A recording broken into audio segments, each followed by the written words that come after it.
The drive-by shooting wasn't just a headline anymore. It was a criminal case. Police swarmed Adrian and Isabella's mansion, cameras flashing as detectives questioned them both under the blinding gaze of the public eye. "Do you have any enemies?" the detective asked. Adrian's jaw clenched. He glanced at Isabella before answering. "Plenty." But he didn't say the name he was thinking. Vanessa. Because if he did, the investigation would go public, and Vanessa would win by dragging them deeper into scandal. Instead, Adrian made a silent vow. He would end Vanessa himself. Vanessa's deadly game.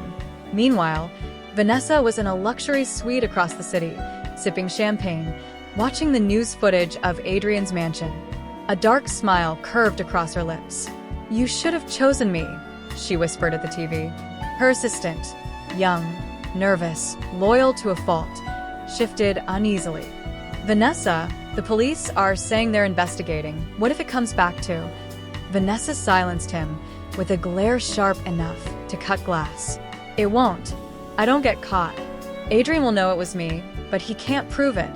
And that's worse than death." She lifted her glass, toasting the screen. "Enjoy the fear, darling. It's the last gift I'll give you." Marco's secret weapon. While Vanessa plotted, Marco was setting his own trap. He met Isabella in a dimly lit hotel room, a folder clutched in his hand. His expression was deadly serious, no smirk this time. "Bella, listen carefully. Adrian isn't the man you think he is." She frowned. "Marco, not now." "No," he snapped, slamming the folder on the table. This will destroy him." Her shaking hands opened the file. Bank records. Fake shell companies. A trail of illegal money laundering tied to Adrian's corporation. Her heart stopped. "This can't be real."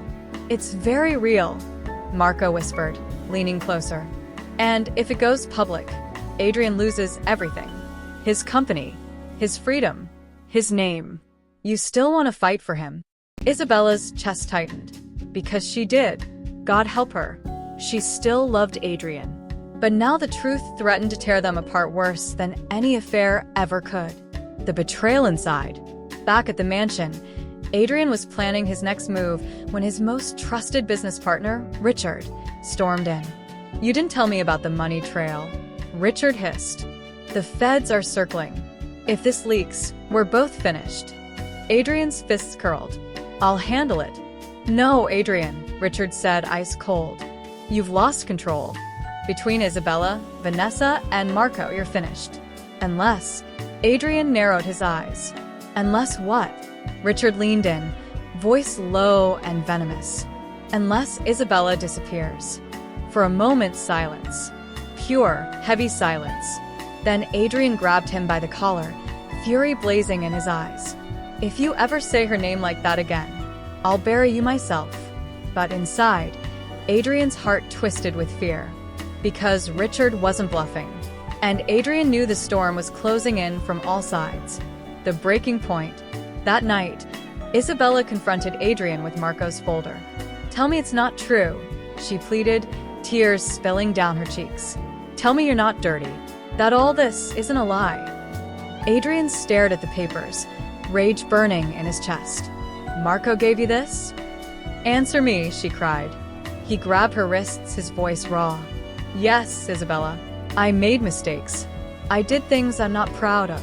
But everything I've ever done was to protect us." Her heart cracked open. "Protect us? Adrian, you've destroyed us." For the first time, Adrian broke. His head fell into his hands. "I can't lose you," he whispered. "Not to Marco. Not to anyone. If I lose you, I lose everything." Her body shook with sobs as she sank to her knees beside him. And in that broken silence, they clung to each other, even as the world prepared to tear them apart. The attack. But the world didn't wait. As midnight fell, the mansion windows shattered again. This time, not from bullets, but from masked men storming inside with guns raised. Adrian pushed Isabella behind him, fury in his eyes as he grabbed the poker from the fireplace. Chaos erupted, shouts, gunfire, screams. One of the men lunged at Isabella. She screamed as Adrian swung hard, knocking him back. But another grabbed Adrian from behind, slamming him into the wall. "Run!" Adrian roared at Isabella, but she didn't. She wouldn't. Instead, she grabbed the fallen gun and fired. Once. Twice. The room went silent. One of the intruders collapsed, blood pooling beneath him. The others fled into the night, leaving smoke and silence behind. Isabella dropped the gun, her body shaking. Adrian caught her as she fell, holding her close. "You saved me," he whispered, his voice breaking. But Isabella's eyes were haunted. "No, I killed someone." And in that moment, both of them knew there was no going back. Part 8 ends here, with Isabella taking a life, Adrian realizing his empire is collapsing, and Vanessa and Marco closing in for the kill.